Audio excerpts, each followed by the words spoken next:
खूबसूरत, चमकदार और गोरा चिट्टा चेहरा किसे नहीं पसंद। हर कोई चाहता है कि उसकी स्किन इतनी खूबसूरत हो कि हर कोई उसकी तारीफ करे। सबकी ख्वाहिश के मुताबिक आज ये वीडियो बना रही हूँ। बिस्मिल्लाहिर्रहमानिर्रहीम। अस्सलाम वालेकुम व्यूअर्स, कैसे हैं आप सब? उम्मीद करती हूँ सब खैरियत से होंगे। और आपका रमजानुल मुबारक का महीना कैसा जा रहा है? स्किन टोन को बेहतर बनाने के लिए, चेहरे पर खूबसूरती लाने के लिए और दाग धब्बों को खत्म करने के लिए जबरदस्त रेमेडी आप लोगों के साथ शेयर कर रही हूँ। बहुत अच्छी और बहुत ही कमाल की रेमेडी है। इसका रिजल्ट आपको बहुत ही अच्छा मिलेगा। जो भी चीजें मैं बना रही हूँ, इस्तेमाल कर रही हूँ, वो आपको घर में किचन में आसानी से मिल जाएंगी। हर घर में ये चीजें मौजूद होती हैं। आप अपने घर में मौजूद चीजों से ही आपकी स्किन को इतना खूबसूरत बना सकते हैं। महंगी महंगी क्रीम्स या महंगी महंगी प्रोडक्ट यूज करने की आपको बिल्कुल भी जरूरत नहीं पड़ेगी। हम लोग क्या करते हैं, होम रेमेडीज को छोड़ के ना ब्यूटी क्रीम्स, ब्यूटी प्रोडक्ट्स, ऐसी कॉस्मेटिक्स यूज करना शुरू कर जाते हैं। ऐसी कॉस्मेटिक यूज करना शुरू कर लेते हैं जो आपकी स्किन को ना और भी खराब कर देती हैं, सत्यानाश कर देते हैं। चेहरे का बुरा हाल हो जाता है। ऐसे स्किन पर पिगमेंटेशन शुरू हो जाती है, छाइयां पड़ जाती हैं। कई दफा तो ऐसे होता है कि स्किन ऐसे लटक जाती है, ढीली पड़ जाती है और ये सारे असर आपको बुढ़ापे की तरफ लेके जाते हैं। कोई भी नहीं चाहता कि वो जवान होके भी अपने चेहरे को ऐसा दिखाए कि उसका फेस बिल्कुल बूढ़ों जैसा है। आपकी स्किन को टाइट भी बनाएगी ये रेमेडी, आपकी स्किन को ब्राइट और फेयर भी बनाएगी और दाग धब्बों को भी खत्म करने के लिए जबरदस्त चीज है।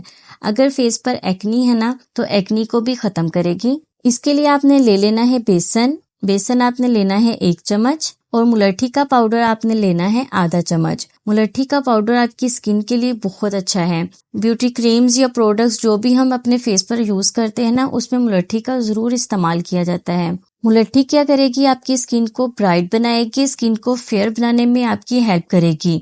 और आपके फेस पर जो पिगमेंटेशन हो गई ना, कहीं से स्किन लाइट है, कहीं से डार्क है, उसके लिए जबरदस्त चीज है। बेसन आपकी स्किन को लाइट भी बनाएगा, ब्राइट भी बनाएगा, स्किन से दाग धब्बों, एक्नी के निशानों को खत्म करेगा। अगर पिंपल्स बन रहे हैं ना, तो पिंपल्स को कंट्रोल करने में हेल्प करेगा बेसन। और लास्ट में आपने लेना है दही में लैक्टिक एसिड होता है।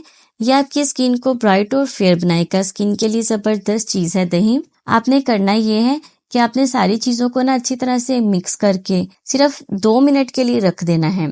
2 मिनट रखने के बाद आपने इसे अपने फेस पर अप्लाई करना है। 5 मिनट आपने लगा रहने देना है। जब आपकी स्किन के ऊपर ये ड्राई हो जाएगा ना, आपने लेना है रोज वाटर से आपने अपने पूरे फेस पर ना स्प्रे कर लेनी है। स्प्रे करने के बाद हल्के हल्के हाथों से आपने अपने फेस पर मसाज करना है। जैसे आप हल्के हल्के हाथों से मसाज करेंगे ना, जिसे स्क्रब कहते हैं, तो आपकी स्किन के अंदर तक ये सारी चीजें जाएंगी और अच्छी तरह से जो मैल और डर्ट है ना, वो आपकी स्किन से निकल जाएगी और आपका फेस एकदम से ग्लो करने लगेगा, बिल्कुल ऐसे जैसे आपने अभी फेशियल करवाया हो। हफ्ते में 2 से 3 बार आप इस रेमेडी को यूज कर सकते हैं। जैसा कि ईद आने वाली है, तो आप डेली चाहे यूज कर लें। इस रेमेडी का कोई भी साइड इफेक्ट नहीं है और रिजल्ट आपको बहुत ही अच्छा मिलेगा। होम रेमेडी यूज करें। नेचुरल चीजें जब हम यूज करते हैं ना, उसका रिजल्ट बहुत देर तक रहता है। तो फ्रेंड्स, मैं हाजिर होंगी मज़ीद रेमेडीज के साथ। तब तक के लिए मुझे इजाजत दें और दुआओं में याद रखें। खुश रहें, सबको खुशी दें और अपना बहुत सारा ख्याल रखें। ईद पर अपने साथ साथ दूसरों का भी आपने ख्याल रखना है ना, और अपनी स्किन का ख्याल रखना ना भूलें। हम रमजान में क्या करते हैं, अपना सारा ध्यान अफ्तारी की चीजों, सहरी के, इन सारी चीजों में, घर की सफाइयां, क्योंकि ईद पर सबने घर में मेहमानों ने आना होता है ना, तो ईद की सफाई में लगे रहते हैं। अपनी स्किन की तरफ बिल्कुल भी ध्यान नहीं देते। तो थोड़ा सा अपने फेस की तरफ भी ध्यान दें, क्योंकि सबने आपको भी देखना है। जब जिसने भी आपको ईद मिलनी है, सबने आपके फेस को ही देखना है। तो मुझे इजाजत दें। अल्लाह हाफिज।